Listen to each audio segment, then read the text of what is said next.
Sir, first, congrats po sa show. Could you tell us po yung ano po yung magiging character nyo dito sa bagong show ng Signal Play? Character ko dito is isa ako ni Dr. Argeles. Ako yung father ni Sandra, yung lead natin sa story. Katrabaho sa isang hospital kung saan Sandra ay hindi mo pwede kwento. Anyway, yun lang, I'm a doctor at yun ang aking role dito. Sir, for sure, maraming batang 90s, yung parang muling masasabik sa pagbabalik niya. So, would you consider this na like tuloy-tuloy na ulit kayo sa showbiz? Actually, hindi naman ako nawala pero nilesen ko talaga yung mga projects na ina-accept ko because of nasa public service ako for 3 terms. And then last year, so 2022 up to this year, stop ako dahil natapos yung term ko. Nakagawa ko ng, so 3 years sinagawa ko ng 3 projects. Ito yung pinaka-last. Ito yung pinaka-latest for this year, 2025.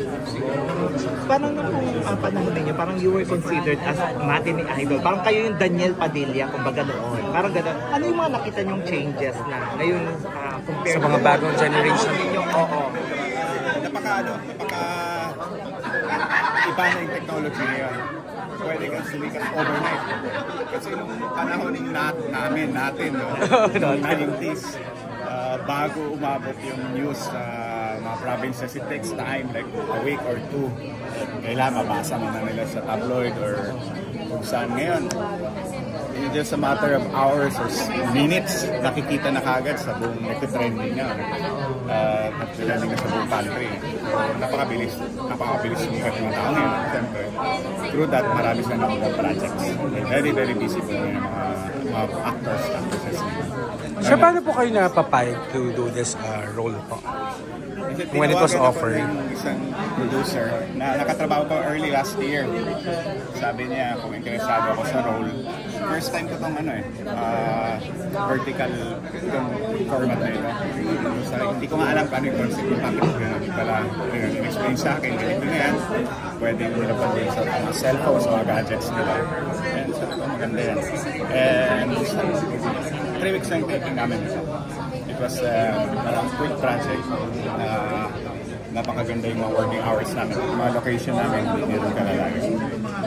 Ano nangyari noon po pala? Bakit po pala biglang naglaylo kayo sa showbiz? After time namin. Yung mga Jezebel. MMK, kakapanood ko lang ulit yung kay G-Tonji. Ang time namin, movies yung number 1. Yun nga po. Pinupuntahan ka lang ng mga tao. Movies. I did a total of almost 10 lead roles this time. After that, nung pumasok yung year 2000, nawala na halos yung movies. Puro TV na. And naiba na yung attention sa mga actors na nagkaroon mga bago. Same time, syempre, hindi natin pero yung maging matinee idol forever lang nagkakaedad. Pumasok yung 2012, I started campaigning for public office. So, Is it Palawan, right? Puerto Princesa. So mula noon, talagang nilesen ko na yung mga projects na pinatanggap ko. Bihira na, not unless yung mga talagang mga closer directors yung tumatawag sa akin. Pero, so sir, yun nga, we have the new generations of mga actors and actresses. Pero kayo po given a chance, sino ba yung gusto nyo makatrabaho sa mga, kung may young stars po today? Ang daming mga young stars ngayon. Siyempre, yung Katrina, gano'n. Bernardo, may mga ano ngayon, talagang mga kumbaga pinaka mga sikat ngayon ng mga actresses sila. Sir, how would you react naman po na, yun nga, parang kayo po iconic po sa Jezebel, then nagkakaroon nga po ng mga remakes, sa mga nagiging, kumbaga kasi sa movie talaga siya nag-start yung Jezebel, tapos ngayon, nare-remake siya sa television, like sa 7, tapos sa 2, na kumbaga nakilala na rin, kumbaga yung mga bagong kabataan, kung sa mga panahon namin, mas kayo po yung kilala namin na Fredo, di ba? Nakikita ko nga gumaganap ngayon sa TV. I think tama, correct me if I'm wrong. Yung sa amin yung pinaka-last na movie. A film na ginawa na Jezebel. All the rest were for TV na for social TV na. Hindi na movies. May mga regrets po ba kayo? Like, sa mga naging career move ninyo and ano, kasi sobrang kasikatan talagang Matty Mendoza, parang gano'n. Hirap sabihin yung regrets. No? Kasi nandito na tayo ngayon. Hindi naman siguro. Depende lang sa paniwala ng tao. Kasi kung saan ka ngayon, doon ka pinala ng time. And nothing happens na accidentally lang. Siguro, if mababalikan natin yung time yun, pinahabaan ko pa yung time ko sa showbiz. Marami naka-apekto ng time na yun. Ano ko sa manager ko dati, nagkaroon ng mga problema, aming grupo, so naka-apekto yun. Sir, ito you may answer again. Pero how are you po with Miss Charlene? Since yun nga, mas yung mga bash ninyo, yung time po ninyo na si Jezebel, si Miss Charlene Gonzalez po. Are you in touch naman po with Miss Charlene? Nakita kami ni Charlene 4 years ago. Pumunta sila ng Puerto Princesa, ito yung papunta ng Northern Palawan. Sinalubo ko sa airport, sila ni Aga. Kasi during that time, ako, yung work ko sa City Council was for reason. So every time may mga VIP, mga guests na kilala, talagang sinasalubo. Ngayon yung anak na niya, Anak niya, sir. ang Matty ni Idol, si Andre. Do you have the chance po ba na na-encounter niyo po ba yung anak niya? Wala pa. Hawig sila. Oo. Yung height. Oo nga. Meron po ba kayo pang parang mga dream projects na parang sana noon na ginawa ninyo? Or yung parang mga projects po na parang, ito yung mga gusto niyo pang gawin. Yung mga ganun. May mga dream collaborations, projects. Or noon, may project bang noon? Given a chance to work again with yung mga dati kong mga nakatrabaho, parang ay reunion kind of project. Siyempre, nakapangarapin ko. Kasama pa natin si Charlene, si Shawi, mga nakasama ko. During ng time namin, sila talaga yung up to now, kilalang mo. Ano po ang unforgettable project for you at bakit? Sa lahat ng mga ginawa mong Si Jezebel is really a part of me. So nga babanggit yung pangalan ko.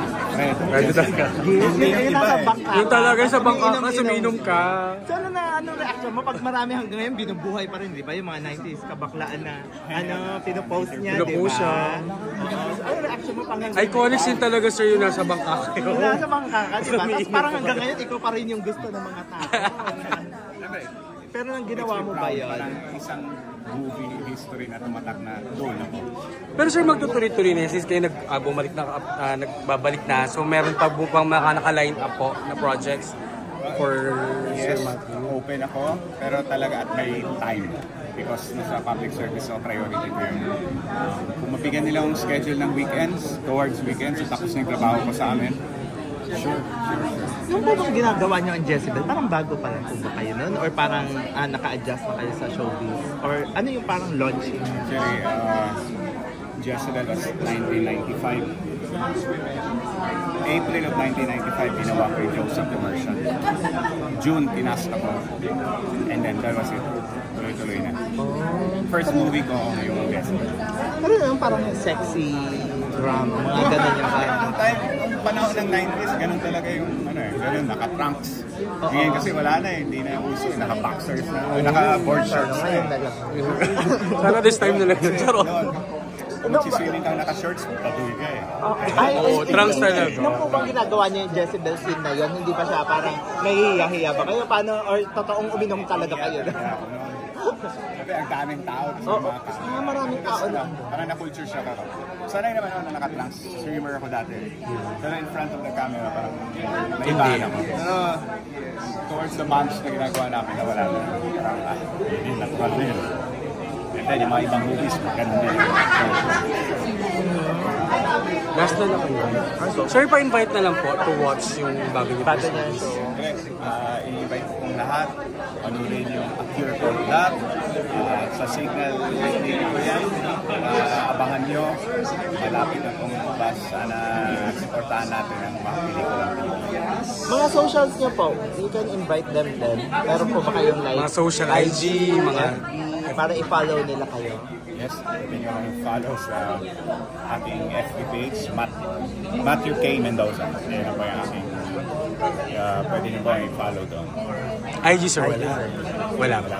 Ah, Sir, thank you po. TikTok. Wala pa rin. Ginagawa